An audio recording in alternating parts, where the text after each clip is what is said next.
pembelajaran kita pada pagi ini. Untuk ketua kelas boleh dipimpin berdoa. Baik, boleh. Oke, baik, sebelum memulai pembelajaran kita berdoa sesuai keyakinan masing-masing. Berdoa dimulai. Berdoa selesai. Hari ini siapa yang nggak ada? Ada Bu. Kemana? Ada tadi bilangnya sakit tapi saya nggak yakin sekarang masih sakit. UKS Bu. Enggak, itu jangan-jangan Bu. Di UKS. Cuma menurutnya berminat.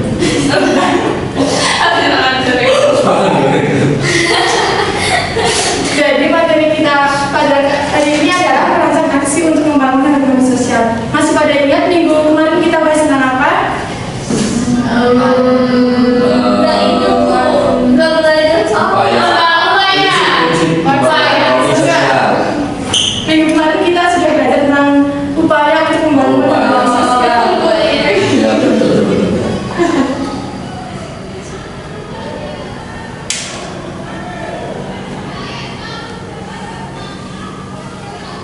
Jadi sebelum masuk ke materi, di sini Bu akan membacakan tujuan pembelajaran kita pada hari ini, yaitu kalian dapat menjelaskan pengertian harmoni sosial dan pentingnya menjaga keharmonisan sosial dalam kehidupan bermasyarakat.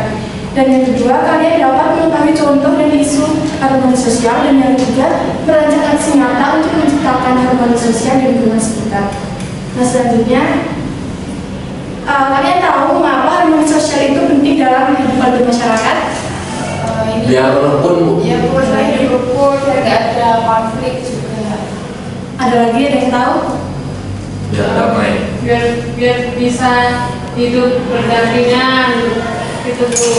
Jadi harmoni sosial itu penting karena dapat membuat hidup kita menjadi rukun, damai. Nah, kalau nggak ada harmoni sosial itu yang muncul justru konflik atau perpecahan.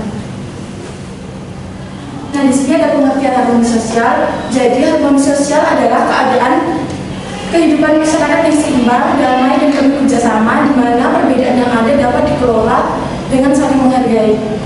Selanjutnya ada contoh harmoni sosial.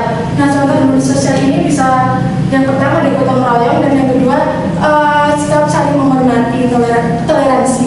Nah, contoh gotong royongnya di lingkungan masyarakat, kalian harus membantu warga desa jika mereka sedang ada acara.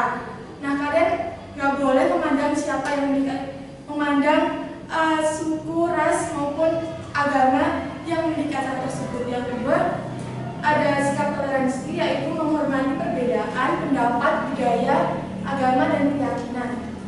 Nah, jika kalian sudah dapat menerapkan sikap-sikap tersebut, artinya kalian sudah menciptakan harmoni sosial itu. Selanjutnya, langkah-langkah membangun harmoni sosial. Langkah-langkah membangun harmoni sosial ini ada 3. Yang pertama merencanakan, yang kedua melaksanakan, dan yang ketiga mengevaluasi. Pada tahap merencanakan, pada fase ini merupakan fase mempertimbangkan dan merancang sebelum kalian turun ke lapangan. Kegiatan dalam perencanaan aksi sosial ada 4. Yang pertama mencari informasi. Nah, informasi ini dapat kita cari melalui berita, jurnal, maupun observasi dan wawancara langsung ke tempatnya. Dan yang kedua merumuskan topik masalah yang dikaji. Setelah kalian mencari informasi, kemudian kalian merumuskan topik masalah itu. Dan yang ketiga menentukan aksi yang tepat. Dan yang terakhir melaksanakan aksi yang dipilih. Jadi keempat rencana ini harus kalian perhatikan dengan baik agar rencana aksi sosial kalian dapat berjalan dengan lancar. Selanjutnya menyusun rencana kegiatan. Yang pertama tadi menentukan jenis kegiatan, terus yang kedua menyusun tahapan dan jadwal kegiatan, dan yang ketiga kalian harus membagi tugas di masing-masing anggota, dan yang keempat kalian menentukan alat dan bahan yang kalian gunakan dari tahap perencanaan hingga evaluasi.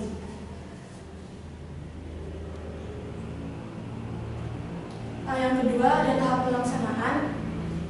Jadi tahap pelaksanaan ini merupakan inti dari seluruh proses kegiatan. Karena di sini ide dan rencana kalian diwujudkan menjadi aksi aksi yang nyata.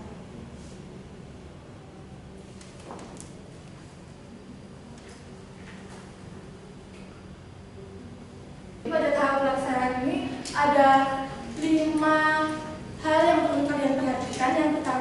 Yang pertama terdapat bagian tugas seperti yang pada tahap perencanaan tadi. Yang kedua, kalian menentukan peralatan yang dibutuhkan, apakah peralatan itu sudah berfungsi atau dengan benar. Dan yang ketiga, kalian juga harus mendapatkan perizinan. Dan yang keempat, kesepakatan dengan pihak luar. Dan yang kelima, dokumentasi dari tahap perencanaan hingga evaluasi. Jadi pada tahap ini kalian belajar tentang tanggung jawab, bekerja sama, dan saling menghargai. Selanjutnya pada tahap ketiga yaitu mengevaluasi. Jadi pada tahap mengevaluasi dan memonitoring ini membantu memastikan bahwa kegiatan yang kalian lakukan itu efektif, efisien, dan memberikan dampak nyata.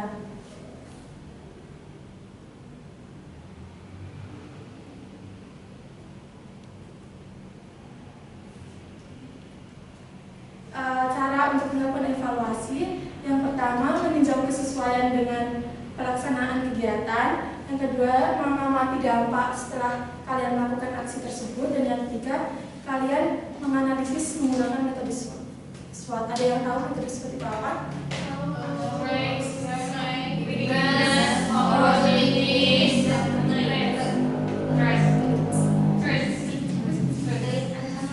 Jadi S-nya itu stretch, yang artinya faktor untuk mendukung kegiatan kalian, dan W itu weaknesses, artinya faktor yang menghambat kegiatan kalian, dan O yaitu opportunities, yang artinya faktor eksternal pendukung kegiatan kalian, dan T yang artinya threats atau faktor eksternal penghambat kegiatan kalian.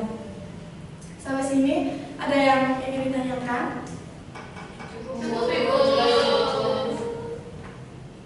Selanjutnya ada diskusi kelompok.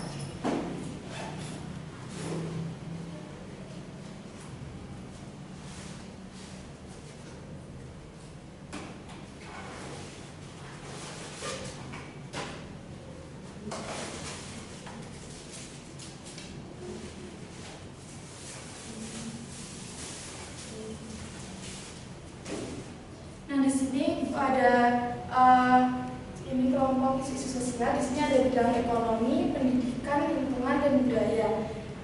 Nah, di sini ada gambar, nanti kalian tempelkan di sini sesuai bidang masing-masing. Selanjutnya Ibu akan memberikan RKPD. Di sini di sini ada studi kasus. Kemudian kalian di sini Ibu suruh untuk merancang aksi untuk ini sesuai studi kasusnya. Di sini ada identifikasi masalah, terus analisis SWOT, kemudian rencana kalian apa, terus kebutuhan dan pembagian tugas, dan yang terakhir tugas anggota kelompok. Ada yang ditanyakan?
selesai?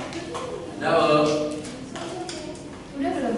Bidang pendidikan. Udah presentasi ini yang mana? Jadi nanti yang di presentasi ini kalian baca dulu, maksudnya yang bidang ekonomi itu isinya apa-apa, terus kemudian kalian baca yang di itu kertas. Yang studi kasus itu ya Bu, Ada. analisis. Oke Bu. Kamu mana yang mau presentasi? Lebih dahulu. Sweet Bu. Sulit deh. Sekali lagi. Alah. Iya. Ya. Boleh kamu mau? Ya. Iya, semua. Semua sih. Oke, ya.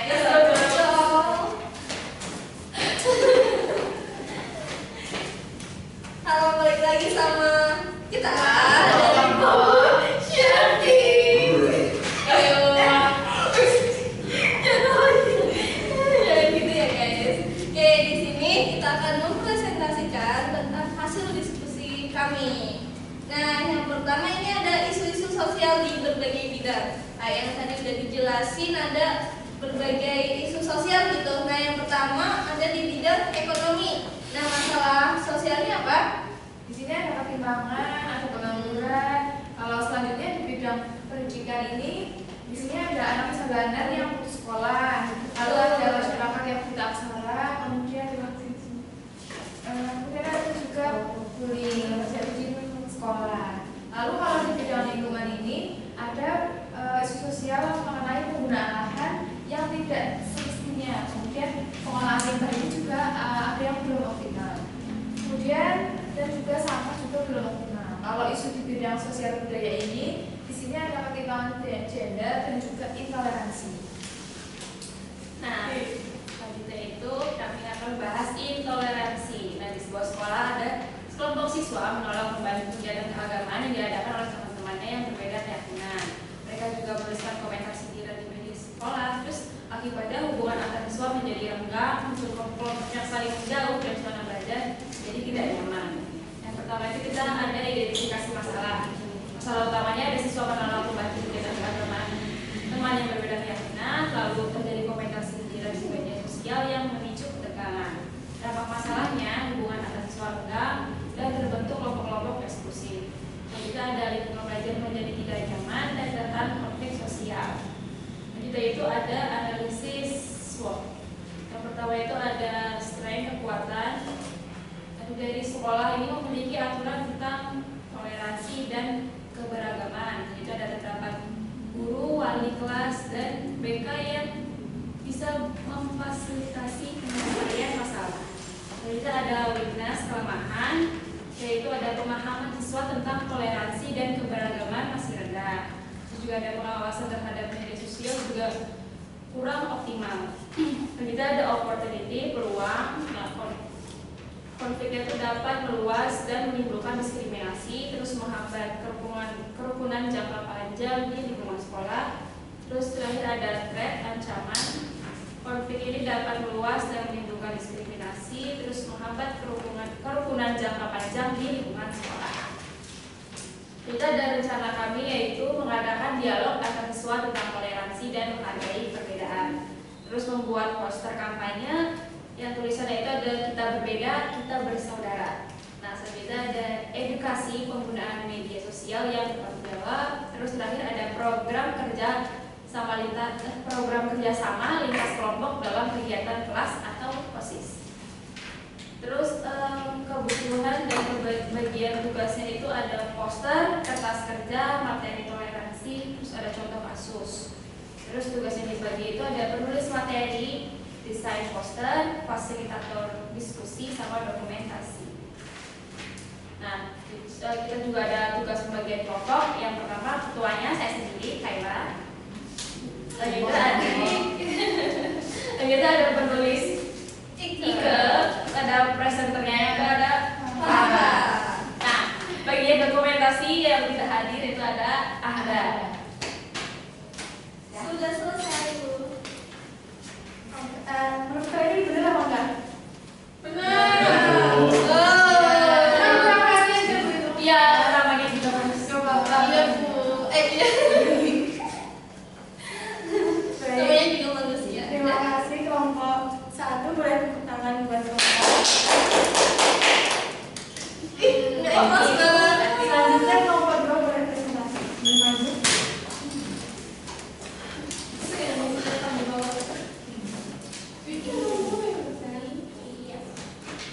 Ya, assalamualaikum warahmatullahi wabarakatuh. Waalaikumsalam. Gak usah kenal lah ya, udah tahu kita dari kelompok mana. Oke. Kelompok terpintar. Baik. Nah, Hebat. jadi baik. Coba Mas Lutfi, ini kan jawaban kita sudah dicatat di sini. Nah, yang pertama kita mengidentifikasi masalah yang sudah kita dapatkan. Jadi isu-isu ini di bidang ekonomi itu kita ada ketimpangan. Yang di bidang pendidikan ada bullying dan juga masyarakat buta sekarang. Ya. Betul. Kemudian di bidang lingkungan itu ada 3 sih. Yang pertama ada pengelolaan sampah yang kurang optimal, pengelolaan limbah yang kurang optimal juga ada penggunaan lahan yang tidak semestinya. Dan yang terakhir di bidang sosial budaya yang ketimpangan gender dan juga intoleransi. Identifikasi masalah. Jadi di sini itu ada kelompok. Ini kan bullying gitu. Jadi di sekolah itu terjadi kasus bullying terhadap siswa baru yang diam dan kurang bergaul. Nah, teman-temannya itu sering ngejek dan juga mempermalukannya di depan teman-teman yang lain. Pelakunya ya. Iya. Dan korbannya ini itu enggan masuk sekolah dan prestasinya jadinya menurun. Nah, guru itu tahu akan hal itu. Kemudian pihak sekolah itu memberikan pembinaan dan juga konseling bagi pelaku serta dukungan emosional pada korban agar tercipta lingkungan yang aman, menghargai dan bebas dari kekerasan. Identifikasi masalah, masalah utamanya itu kan terjadi di dalam bullying berupa ejekan, permalukan di depan umum. Kemudian yang kedua itu korbannya itu kan merasa tertekan, menarik diri dan tidak mau berteman. Nah, dampaknya itu menurunnya motivasi belajar dan prestasi akan korban, terciptanya lingkungan kelas yang tidak aman dan tidak nyaman, dan juga potensinya muncul potensi untuk seorang korban itu trauma. Nah, selanjutnya kita juga ada analisis SWOT, yaitu strength, weakness, opportunity, dan threat. Masih ingat kan teman-teman? Masih. Nah, untuk kekuatannya kita analisis itu ada sekolah memiliki, kan sekolah kan ada guru BK, kita juga ada guru BK kan. Nah, itu melakukan pembinaan terhadap korban dan juga pelaku. Kenapa bisa seperti itu, alasannya apa, terus harusnya seperti apa, itu dibina oleh guru BK-nya. Nah, terus ada kesadaran guru untuk menindaklanjuti kasus tersebut, jadi tidak hanya diam saja. Terus ada weakness, kelemahan. Pengawas interaksi siswa masih kurang karena ada bullying tadi, jadi berarti bisa disimpulkan bahwa pengawasannya itu masih kurang. Gitu. Lalu norma kelas tentang menghormati sesama belum berjalan optimal karena masih ada bullying tadi. Lalu opportunity atau peluang. Nah, itu bisa membuat program anti bullying dan kampanye anti empati, kayak kampanye untuk berempati, kita berempati terhadap siswa baru sesuai di studi kasus ini gitu. Lalu juga melibatkan organisasi yang ada di sekolah kayak OSIS itu untuk membuat kampanye anti bullying dan juga kampanye untuk kita saling berempati, berkolaborasi dan sebagainya. Lalu juga yang terakhir analisis tentang ancamannya itu jika fenomena bullying ini tidak ditangani dengan baik, bullying bisa berulang dan semakin parah, bahkan semakin kompleks. Bullyingnya bisa dalam bentuk yang lebih banyak. Lalu korban bisa mengalami gangguan psikologis jangka panjang. Yang berikutnya, rencana kami ada kami akan mengadakan kampanye no bullying zone melalui poster dan presentasi kelas. Terus juga kita akan mengadakan sesi berbagi cerita atau sharing session untuk meningkatkan empati siswa. Kemudian kita juga akan membuat komitmen kelas terkait aturan untuk saling menghargai. Berikutnya kita juga akan berkoordinasi kepada guru BK untuk pembinaan berkelanjutan. Nah, untuk pembagian tugasnya ada ketuanya Mas Lutfi, terus penulis Ya, penulis saya tadi yang nulis kan. Yosafat, terus Ini presenternya merangkap presenter dan dokumentasi. Enggak, presenter kita semua. Ya, Semua kita kompak. Oh. Tangan kompak. Kompak. Tangan kompak. Ya. Solid. Iya. Sekian dari kelompok kami teman-teman. Terima kasih. Terima kasih. Sampai sini ada yang mau ditanyakan? Iya, Ibu. Jika Ibu sudah paham, sekarang kita kuis. Kuis. Mari kita main kuis.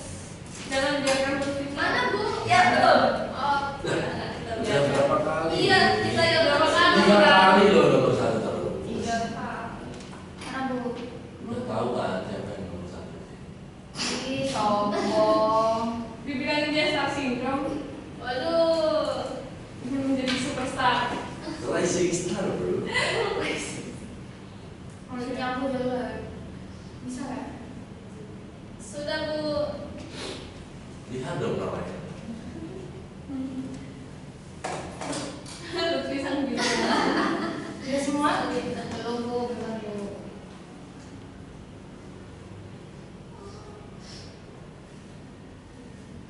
Si nomor 1 pasti pacar. Ya, selalu Chan. Udah? Ya. Sudah, Ibu. 3, 2, 1.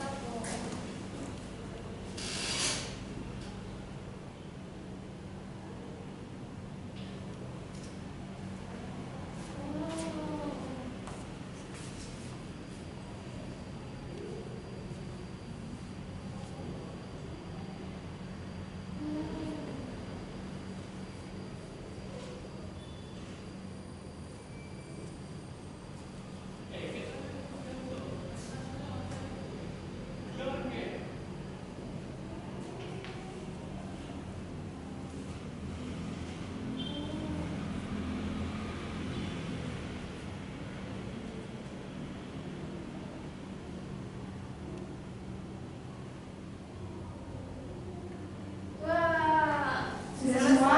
Sudah, Bu. Kenapa yang saya nggak pernah pertama sih? Aduh, lu bisa bener nomor 3. Bintangku sudah redup, King. Wah, tidak. Aduh, bukan.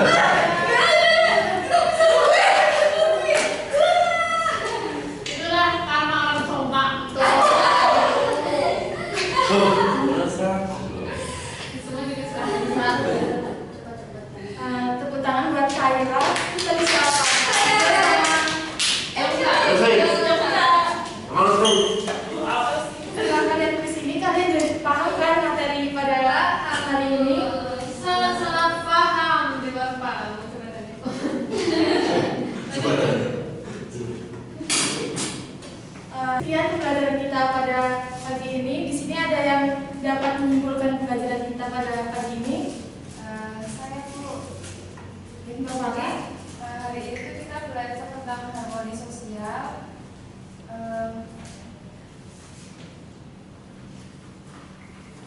Jadi hari ini kita belajar tentang harmoni sosial ini penting ya supaya masyarakat Kenyang ini kan bisa hidup rukun dan damai. Lalu kita juga belajar kalau perbedaan ini bukan untuk dipertentangkan, tapi kita belajar untuk saling melengkapi juga dengan cara bekerja sama, menghargai pendapat orang lain, membantu sesama ini kita bisa menciptakan harmoni sosial di lingkungan sekolah ataupun di lingkungan sosial.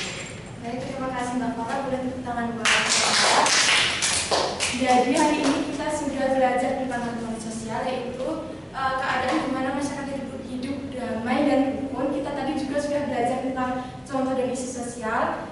Dan yang terakhir tadi kita belajar tentang langkah-langkah untuk membangun harmoni sosial. Baik, pembelajaran kita pada pagi